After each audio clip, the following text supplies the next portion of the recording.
이게 암세포 증식도 억제하고, 그 다음에 항산화 작용, 그 다음에 항염 작용, 면역 강화.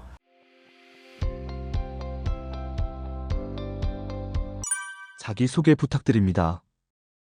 안녕하십니까. 나라원 원장 문창식입니다.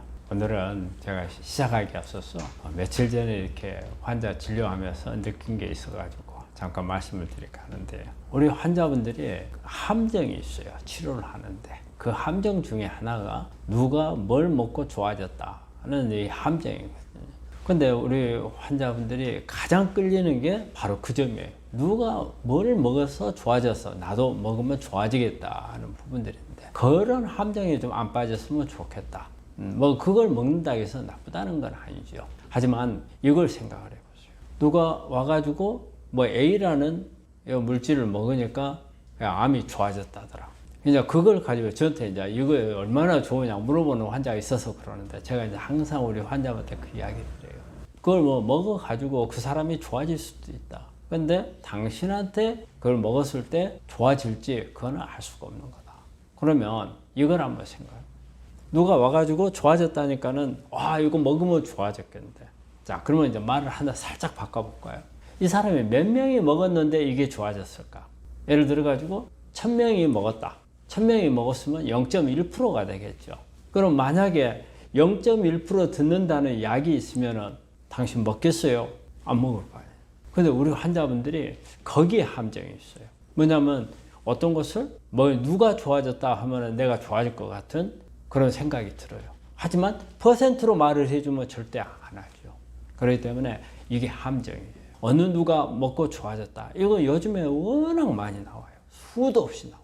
뭐 유튜브에만이 아니고 방송에도 나오잖아요. 근데 그걸 하나씩 다 따라가다 보면 우리 환자분들이 어때요? 나중에는 어떤 걸 해야 될지도 모르게 될 수가 있어요. 제일 위험한 게 뭘 먹고 좋아졌답니다. 그래서 여러분들한테 뭘 먹고 좋아졌다는, 내가 정말 그걸 먹으려면 여러 가지 요즘에는 자료 찾을 게 많잖아요. 들어가서 한번 찾아보세요. 얼마만큼의 효과가 있는가. 거기에서도 높은 효과가 나온다. 그럼 먹는 게 좋죠.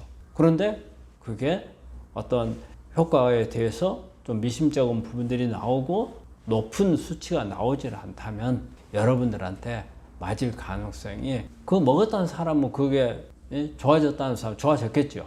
하지만 아주 낮은 퍼센트에서 그 사람한테 어때요? 당첨이 된 거나 마찬가지예요. 로또 당첨이 된 거나 마찬가지지. 여러분들이 다 먹으면 다 로또 당첨된다. 그 생각은 우리 암 치료에서는 하기는 좀 어렵거든요. 그래서 그런 부분들을 한번 생각해 보시라는 말씀을 드리면서 오늘 또 강의 시작하도록 하겠습니다. 양파가 가진 놀라운 항암 효과는 어떤가요? 우리 양파는 우리 항암 음식 중에서도 가장 많이 선호하는 음식 중에 하나고요. 특히 양파에 보면은 케르세틴이라는 성분이 참 많이 들어있어요. 대표적인 거죠. 특히 뭐에 많이 들어있어요? 껍질에. 겉에 있는 약간 보라색을 띠는 껍질. 근데 실제 여러분들은 다 그거 버리고 먹잖아요. 그 껍질이 오히려 더 중요하거든요. 그래서 여기에 보면은 플라보노이드라든지 페놀주, 폴리페놀, 그 다음에 또 우리 양파 속에 약간 톡 쏘는 맛 있잖아요. 유황 성분이거든요. 그래서 황이 들어있는 이런 성분이 있어서 이게 암세포 증식도 억제하고, 그 다음에 항산화 작용, 그 다음에 항염 작용, 면역 강화, 다양한 효능을 가지고 있는 양파는 우리 환자들이 항시 즐겨 먹어야 되는 그런 항암 음식입니다. 양파의 항암 효과를 입증하는 논문도 있나요?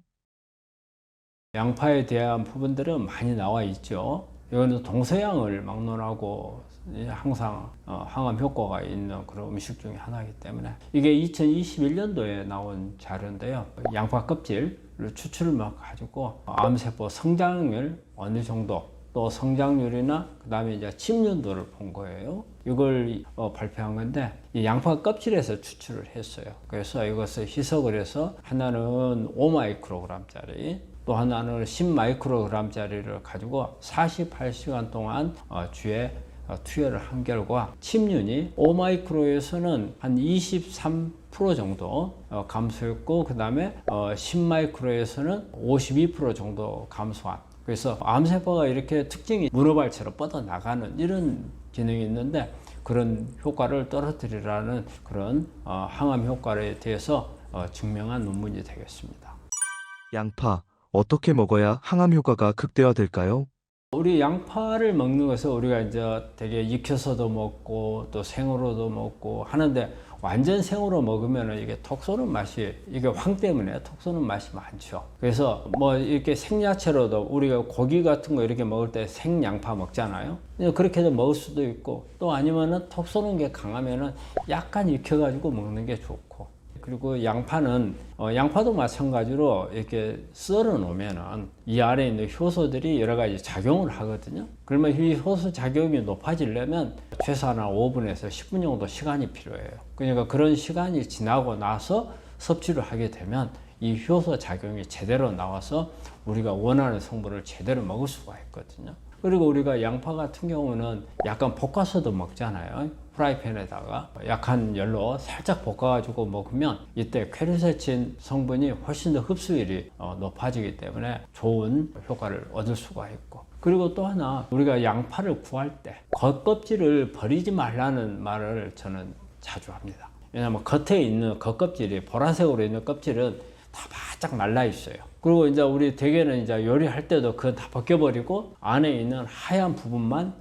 먹게 되는데 하얀 부분에는 퀘르세친이 그렇게 많지 않아요. 그러면 겉껍질 다 말라버린 것은 요리해갖고 먹기도 좀 곤란하죠. 이럴 때는 그 겉껍질을 이용을 해서 양파 차를 만들면 참 좋아요. 약간 보라색이 딱 띄면서 컬러도 보기가 좋고요.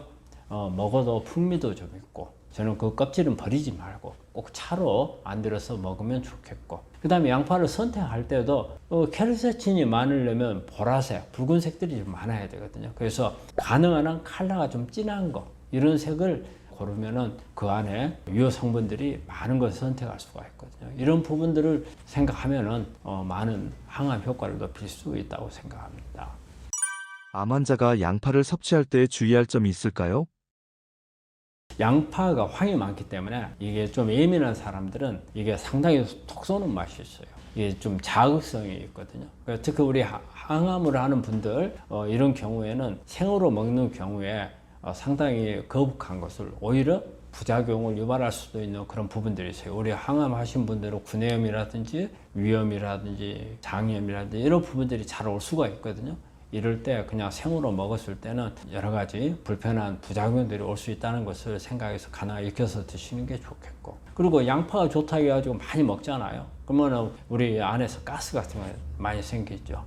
그래서 복부 팽만이라든지 속이 쓰린 거라든지 구토증이라든지 이런 부분들도 유발이 될 수가 있거든요. 그래서 과량으로 먹는 것, 특히 생으로 과량으로 먹는 것은 주의하셔야 되고, 그리고 많은 음식들이 보면은 되게 항응고 작용을 가지고 있는 것도 많거든요. 양파도 그 중에 하나거든요. 그래서 항응고제를 투여받고 있는 분들한테는 조금 먹는 건 괜찮습니다. 과량을 먹을 때는 항상 항응고 작용을 또 높일 수 있다는 것을 생각을 좀 하셔야 됩니다. 양파와 함께 먹으면 항암 효과가 극대화되는 식품이 있나요? 우리가 양파가 가지고 있는 이게 이제 양파도 십자합과 식물이거든요.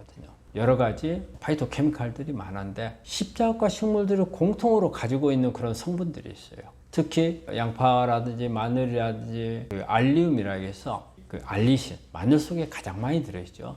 이런 성분들 조금씩 다 가지고 있거든요. 그래서 이런 부분들을 같이 들어있는 음식들을 먹으면 함량이 높아져서 훨씬 더 효과를 높일 수가 있어요. 그래서 양파하고 마늘, 그 다음에 뭐 부추, 그 다음에 생강, 이런 부분들은 다 십자합과 식물들이거든요. 그 다음에 브로콜리, 뭐 양배추. 그래서 이런 부분들하고 같이 먹으면 설포라판이죠. 유황이 들어있는 이런 성분들의 함량을 충분히 더 얻을 수도 있고, 그 다음에 알리신 성분들을 충분히 얻을 수 있는 그런 부분이 있고요. 그 어떤 자료에 보니까 포도하고 양파를 이렇게 같이 먹었는데 유방암 세포의 성장을 상당히 억제하더라 하는 그런 논문이 나온 것도 있어요. 그래서 포도도 괜찮은 것 같고, 근데 포도도 알맹이보다는 껍질을 말하는 겁니다.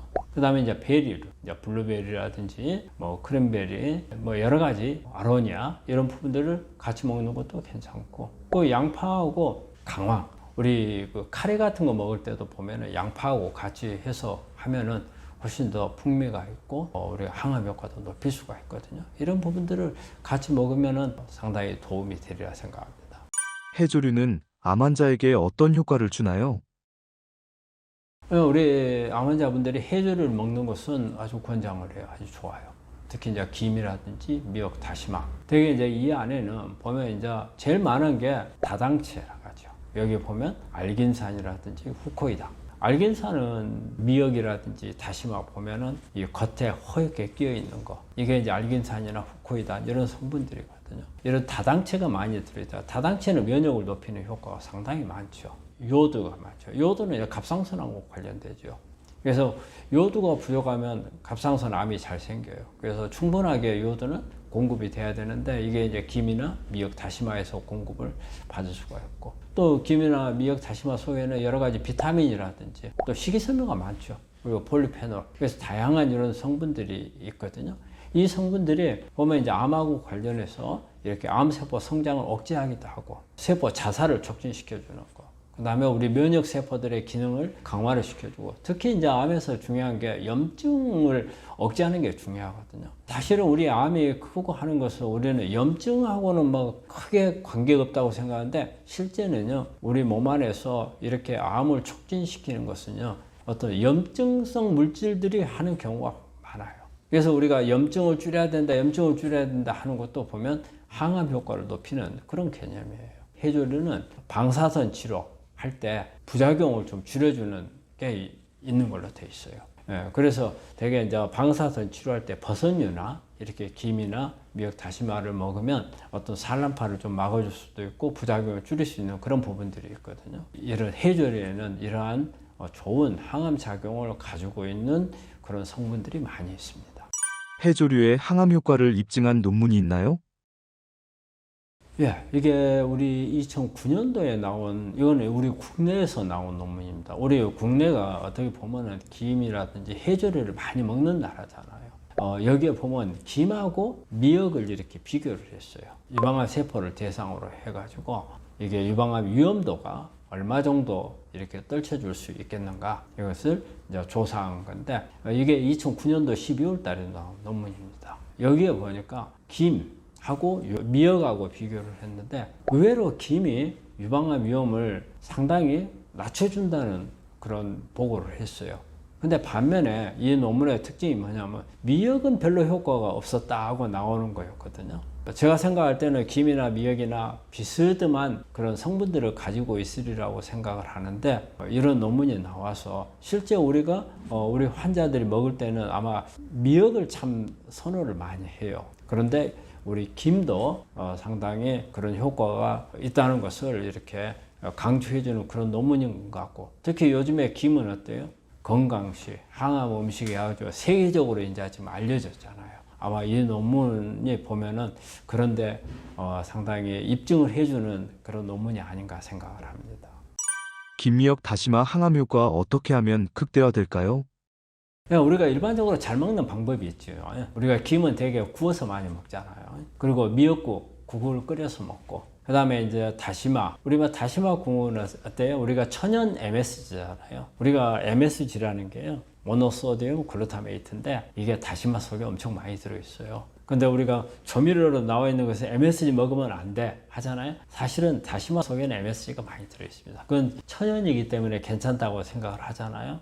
그래서 다시마라든지 이런 것도 제가 끓여가지고 국물을 내서 먹잖아요. 이 방법이 가장 우리 전통적으로 많이 하는 방법이고 좋은 방법이라고 생각을 해요. 그런데 여기서 하나 이제 주의해야 될 부분은 너무 오랫동안 끓이는 것은 좋은 건 아니다. 그래서 한 30분 이내에 끓이는 게 가장 좋은 걸로 돼 있어요. 그리고 다른 해조류도 양파라든지 십자화과 식물들, 마늘, 그 다음에 브로콜리 이런 부분들하고 같이 먹으면 상당히 도움이 되는 걸로 돼 있거든요. 그리고 또 하나는요, 너무 많이 먹는 것은 요오드가 너무 많이 들어올 수 있어요. 그래서 소량씩 자주 이렇게 먹는 게 좋아요. 그래서 뭐 일주일에 뭐 한 두세 번 정도 먹는다든가 자주 먹는 게 좋지 한꺼번에 너무 많은 양은 조금 주의를 좀 해야 됩니다. 암 환자 해조류 섭취할 때 주의사항이 있나요? 바로 이제 그런 부분이죠. 주의사항 보면 너무 한꺼번에 많이 먹었을 때는 요오드가 너무 많이 들어올 수 있다는 거. 이런 부분 때문에 이게 요오드는 들어오면은 이게 요오드가 부족해도 암이 잘 생겨요. 또 요오드가 너무 많아도 암이 잘 생기를 잘 발생하는 걸로 돼 있거든요. 그렇기 때문에 요오드는 적당량이어야 돼요. 그래서 그런 부분 때문에 조금 주의해야 되겠고요. 그 다음에 어쨌든 이런 해조류는 바다에서 우리가 채취를 한 거잖아요. 그래서 나트륨이 많을 수가 있어요. 나트륨 과잉이 될 수 있으니까. 그리고 요즘에 해양에 오염이 많이 돼 있어요. 그래서 바다에, 특히 바닷가는 어때요? 여러 가지 좋지 않은 이런 중금속 같은 게 많을 수가 있거든요. 그래서 중금속도 조금 조심을 해야 돼요. 우리 암 환자들이 이런 해조류를 먹을 때는 잘못하면은 식이섬유가 제법 많거든요. 그래서 소화가 잘 안 돼서 항암 부작용을 악화시킬 수 있는 부분이 있어요. 특히 뭐 설사를 한다든가 속이 더부룩하니 불편하다든가 구역질이 난다든가 이럴 때 이런 해조류를 먹게 되면 이런 증상이 좀 더 심해질 수 있기 때문에 그런 부분들을 좀 잘 감안을 해서 섭취를 하는 게 좋을 겁니다. 해조류와 함께 먹으면 좋은 식품이 있나요? 해조류하고 좋은 거는 보면은 우리가 이제 십자가과 식물, 뭐 브로콜리, 양배추, 뭐 케일, 마늘, 양파 이런 부분들이죠. 우리가 미역국을 끓일 때도 보면은 우리가 마늘 같은 것도 들어가고 조리를 할 때 보면 그 같이 섞어서 하는 조리들이 많잖아요. 그걸 보자면은 그런 십자가 식물들이 상당히 궁합이 잘 맞는 것 같고 그 외에도 이제 우리가 콩이라든지 그 다음에 이제 올리브유라든지 또 이제 강황이라든지 이런 부분들하고 같이 먹으면 항암 효과가 훨씬 서로 시너지 효과를 낼 수 있는 그런 좋은 항암 효과를 높이는 음식이 궁합이 되겠습니다. 녹차의 놀라운 항암 효과는 무엇인가요? 녹차는 제가 우리 환자분들한테 권하는 항암 음식 중에 하나인데 녹차는 참 여러 가지로 좋죠. 첫째, 우리가 암을 치료하는데 도움도 되고 또 하나는 어때요? 기분도 좋아지잖아요. 마음도 좀 차분해지고 불안했던 마음, 스트레스가 막 쌓였던 부분 녹차 한잔 하고 나면 쫙 깔아앉고 그래서 녹차는 사실 보면은 버릴 게 없는 그런 식품이라고 봐요. 근데 이 녹차 안에 있는 게 가장 중요한 거는요, 카테킨이에요. EGCG라는 성분이거든요. 에피갈로 카테킨 갈레이트라는 건데 여러분들이 EGCG라는 용어가 상당히 낯설 거예요. 하지만 이걸 생각하시면 돼요. 그 마트나 이런 데 가가지고 녹차 음료를 팔아요. 그러면 거기에 보면 성분이 적혀 있어요. 거기 보면 EGCG 함량이 나와요. 그래서 녹차에서 가장 중요한 성분은 EGCG라는 거거든요. 그래서 이 EGCG는 강력한 항산화 작용을 가지고 있어요. 그리고 또 하나는요, 신생혈관 억제. 저는 신생혈관이 억제가 필요한 우리 암 환자들한테 항상 녹차를 권합니다. 신생혈관 억제 겸 뭐 세포 자살을 높이는 효과라든지 또 셀 사이클이 있어요. 사이클을 차단시켜요. 그래서 성장을 못하게 막아버리는 이런 효과도 가지고 있거든요. 그리고 이제 면역도 올리게 되고 그리고 또 이 녹차는요 우리가 항암제 쓸 때 효과를 높여주는 효과도 있어요. 그래서 어떤 탁솔 계통의 그런 항암제나 그 다음에 플라틴 계통, 시스플라틴 이런 항암제를 사용할 때 효과를 높여줄 수 있기 때문에 녹차는 우리가 평소 암을 관리할 때나 항암을 할 때나 언제나 우리가 섭취를 해도 좋은 항암 음식입니다. 녹차의 항암 효과를 입증한 논문이나 동물 실험이 있나요?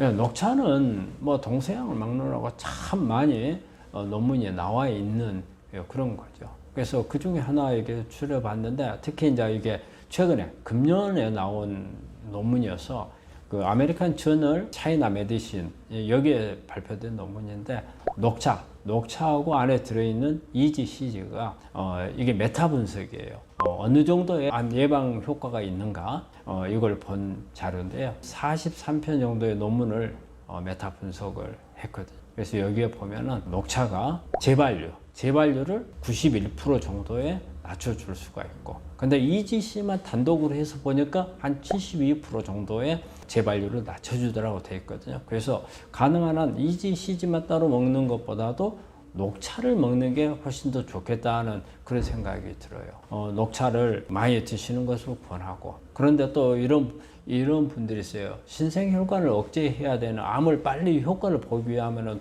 고농도가 필요하잖아요. 이럴 때는 기능식품을, EGCG만 따로 나와 있네요. 기능식품이 있거든요. 이런 부분들을 섭취하는 것도 뭐 권장할 만합니다.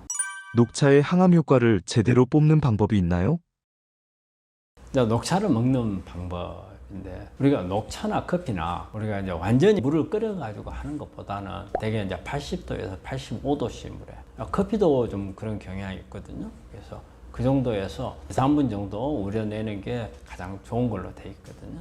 그리고 이제 식사하고 나서는 1시간 내지 2시간, 아니면 식전이거나 아니면 이제 식후에. 근데 이제 식전에 하면은 속이 쓰릴 수 있으니까 식사 후에 보통 한 1시간 정도 있다가 차로 마시면은 좋을 것 같고, 하루에 한 2-3잔 정도가 좋겠고, 그리고 아침에 식후에 한 잔, 그 다음에 이제 뭐 오후에 한 잔 정도. 그 이제 저녁에 하는 것은 조금 금해야 될 것 같아요. 왜냐하면 수면에 방해를 줄 수가 있기 때문에 그런 부분들을 좀 조심하는 게 좋을 것 같고, 또 이제 항암 효과를 높이려면 보면은 레몬 같은 것을 좀 같이 하면은 상당히 카테킨 흡수가 좋아지는 걸로 돼 있거든요. 그래서 이제 그런 부분들을 하면 항암 효과가 높아질 수 있습니다. 암 환자가 녹차를 섭취할 때 주의할 점이 있나요? 녹차는 제일 주의해야 되는 게, 간 기능이 높은 사람들은 조금 주의를 좀 해야 됩니다. 그리고 어떤 뭐 체중 감량이라든지, 뭐 예를 들어 내가 단식을 한다든지, 뭐 여러 가지 보충제 이런 거 할 때 흡수율이라든지 이런 부분들하고 관련이 있고, 또 간 수치를 올릴 수가 있거든요. 그래서 어떤 자료에 보면은 EGCG 성분을 하루에 800mg 이상 섭취를 하게 되면 간 손상 위험을 가능성이 많다고 되어 있거든요. 근데 우리가 실제 이렇게 차로 마시는 경우에 있어서는 적습니다. 그런데 이제 되게 이제 문제가 되는 부분은 이제 기능식품, 어떤 보조제를 이용해서 먹었을 때 욕심내 가지고 막 많이 먹는다든지 이럴 때가 조심을 해야 되는 거고요. 또 녹차도 마찬가지로 항응고 작용을 높일 수 있는 그런 기능이 조금 있거든요. 특히 이제 와파린 쓰는 경우에는 특히 조심을 해야 됩니다. 녹차가 그 비타민 K, 그러니까 와파린은 항응고 작용인데 녹차는 반대로 응고 작용을 높여버릴 수가 있거든요. 그래서 와파린 효과가 떨어져 버릴 수가 있기 때문에 녹차는 가능한 한 금하는 게, 와파린 쓰고 있는 환자들한테는 녹차를 좀 금하는 게 좋겠습니다. 녹차와 함께 먹으면 좋은 식품은 무엇이 있을까요?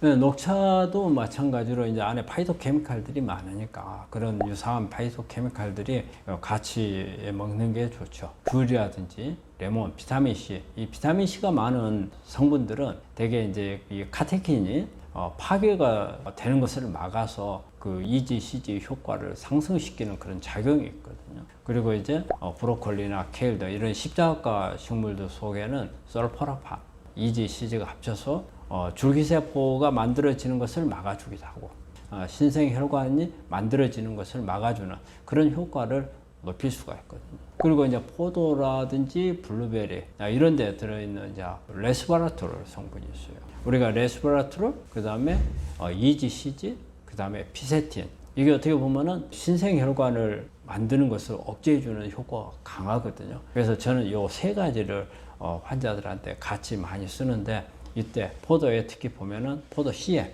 레스베라트롤이 많이 있죠. 그래서 근데 이제 포도 씨에 있는 레스베라트롤이 많이 들어있는데, 이걸 우리가 씨를 먹기가 좀 어려운데 껍질에도 제법 들어 있습니다.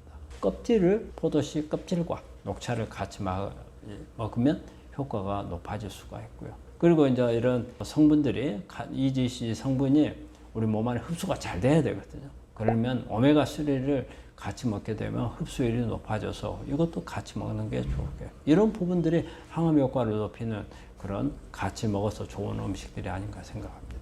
표고버섯의 놀라운 항암 효과는 어떤가요? 네, 우리 환자분들 표고버섯 많이 먹죠. 우리 표고버섯, 버섯은 다 좋은 것 같아요. 왜냐하면 버섯 속에 들어있는 성분이 다당체죠. 베타글루칸, 알파글루칸. 특히 이제 그 중에서 가장 이제 대표적인 게 이제 표고버섯인데, 이 베타글루칸이나 알파글루칸이 면역을 많이 조절하죠. 그래서 대식세포나 그 다음에 수지상 세포, 그 다음에 NK 세포를 활성화시키는 그런 작용이 있어요. 그래서 되게 이제 자실체를 가지고 만든 게 이제 베타글루칸, 그 다음에 균사체를 가지고 만든 게 여러분들이 아실려나 모르겠는데 AHCC라는 게 있어요. 이 AHCC가 알파글루칸이에요. 균사체에 들어있는. 이것도 수지상 세포를 활성화시키거든요. 예, 그래서 이런 베타글루칸이나 알파글루칸이 가지고 있는 그런 면역을 높여주는 작용이 있고, 또 하나 항산화 작용도 있고요. 그 다음에 버섯 속에는 비타민 D가 많이 들어있어요. 그래서 성분들이 표고버섯의 항암 효과를 높이는 작용을 합니다. 표고버섯의 항암 효과를 입증한 논문이나 동물 실험이 있나요? 예, 우리 이제 표고버섯이라든지 이런 항암 효과를 입증하는 것은 이제 대개 일본 논문들이 참 많습니다. 표고버섯에서 추출해서 베타글루칸 이렇게 만드는 거라든지, 그 다음에 알파글루칸을 이용한 HCC라든지 이런 부분들이 일본에서 개발된 게 많아서 거기에 나온 논문들이 많은데, 이거 한번 찾아보면은요, 2009년도에 나온 논문이에요. 여기에 보면 암을 수술을 할 수 없는 상태, 이게 사기암이라는 뜻이죠. 그 다음에 이제 재발된 위암 환자들한테 항암을 할 때, 5FU 이런 항암제를 쓸 때 이런 버섯 제품을 같이 쓰니까 어떤 상당히 효과를 높이더라.